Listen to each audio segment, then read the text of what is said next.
Welcome to Real Estate and Taxes with Lakshay. I will be helping you minimize your taxes.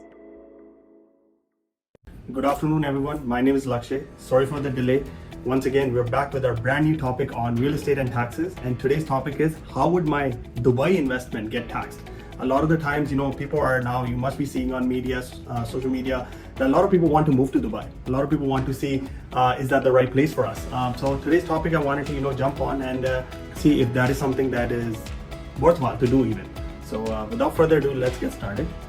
All right, so you must be wondering, so if you are a foreign investor, how does the taxes work? What do you pay taxes on? So in this first slide, I wanted to share a screenshot with you to show you what exactly is taxable and what's not taxable. If you pay close attention, it basically says any employment income, any benefits that you receive, whether it be from US or any other country, based on the exchange rate, investment income, employment income, foreign capital gains or losses, other income, as well as any taxes that are paid. All of them get reported on your Canadian tax return. So for those of you who are wondering, can I invest in a country where there is no taxes and get away with paying zero taxes? Well, you can simply see here that Canada does not allow that. Canada wants you to pay taxes on worldwide income, regardless of where you live. Even if Dubai is a no tax zone, you still need to report any capital gains or any investment income or any employment income that you have made in those countries. Now, today's agenda is, we're first going to talk about how does Dubai and residency work with the investment buzz that is happening right now, followed by what are the taxes in Canada, what are the tax rates, what gets taxed in Canada and how we can further minimize it, followed by Canada versus Dubai. How does the rental income get taxed? How does the capital gains tax? And followed by the final one, which is the reporting foreign property on your Canadian tax return. So first and foremost, whoever is willing to invest in Dubai, they are trying to basically migrate. They want to develop significant residential ties with Dubai and somehow get a visa. Right now, there's a 2-year visa option and there's a 10-year golden visa option. Both of them require you to buy a property. The first 2-year option is requiring you to invest a minimum of 750k dirham, and golden visa option allows you to do up until 2 million dirham, right? Property type could be any type of property, apartments, hotels, rooms, villas, you name it. It cannot be just simply land, it has to be a residence. And yes, you do need to have some sort of initial investment backed up because mortgage might be a little bit difficult, but at the same time, if you have 50% upfront, you will be able to secure a property as well as get a visa to Dubai. Now let's look at it from the Canadian perspective. Canada wants you to pay taxes on anything based on your employment income, investments held in non-registered accounts, your shares in private corporation, rental income, interest income, dividend income, capital gains on investment. The only thing that is excluded here is primary residence. So if you have a primary residence, you don't pay taxes on that.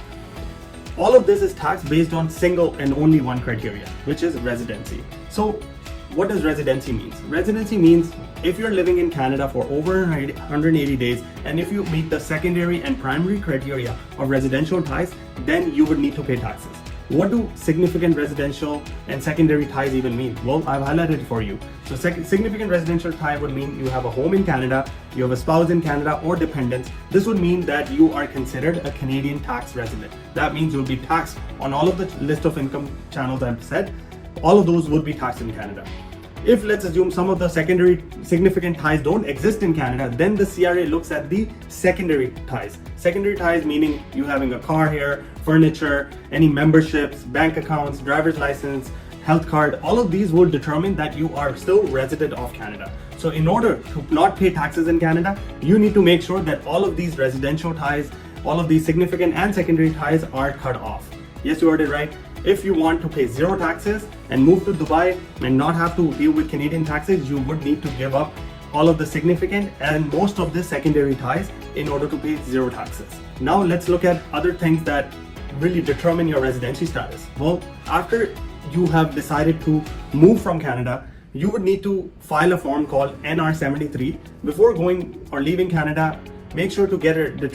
So basically this form allows you to submit it to CRA and determine that should you be still considered a resident of Canada or not. This residency status can then be used if CRA was to ever come back and say that hey, although you weren't living here, you still have residence ties because of XYZ reason, and now you're liable to pay taxes or on foreign investments, foreign income, royalties, dividends, or rental income that you might be earning. So primary purpose of today's presentation is in order to pay no taxes, you would need to change your residency status in Canada. And how do you change that? You have to cut your primary ties, you have to limit your secondary ties with the country, and you have to reside in Canada for less than 183 days, which is less than half a year, in order to be considered a non-resident of the country. If you're considered non-resident, then only you can bypass paying no taxes within Canada. Now let's look at some of the tax rates in Dubai. Well, the lucky and the good part about Dubai is there are no taxes. Actually, let me take a step back.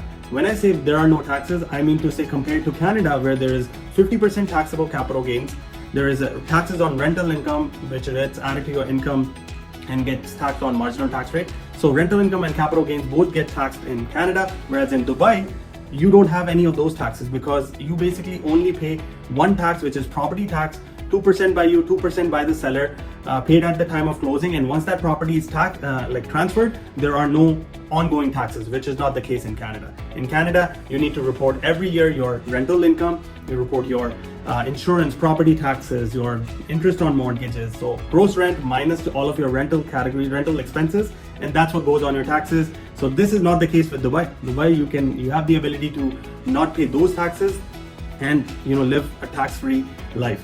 A foreigner can obtain a residence visa in UAE for 2 to 10 years by buying a property there. So that is what I think most of the social media is right now promoting.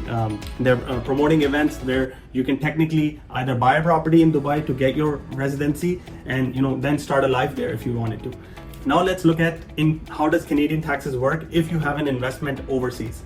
If you have an investment that is over $100,000, you still need to report that on your Canadian taxes.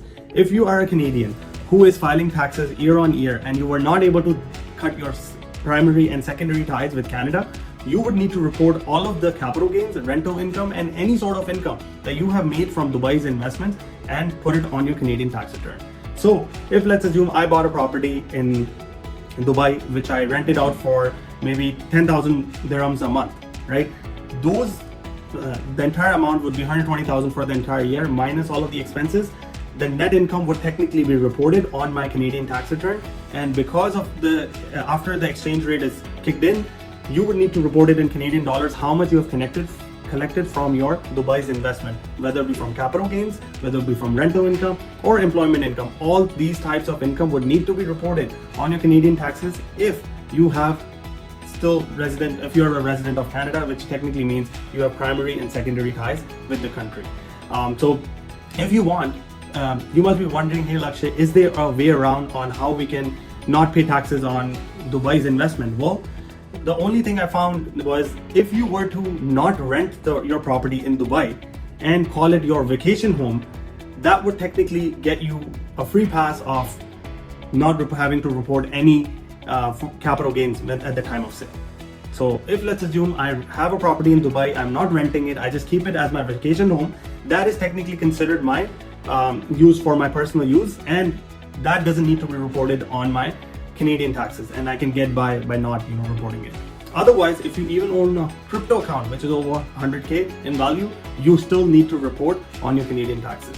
The form name is T1135 and it's called Foreign Income Verification, and it basically means that any property that you own overseas, it needs to be listed out on your Canadian tax return, and any income needs to be reported as well as any expenses would also need to be. So basically the net rental income and the net capital gains would need to be reported on your Canadian taxes. So in conclusion, you would need to strategize it in a way where I've noticed that some of the people, they have family members who decide to move. They basically buy a property under the family member's name, and the family member decides to move to Dubai, and basically they come back and forth, but at the same time they sever ties with Canada, and now they have considered a resident of Dubai and a non-resident of Canada in order to not pay any taxes whatsoever. So no rental income taxes, no taxes on sale of property or capital gains, and you can still come out as a winner there.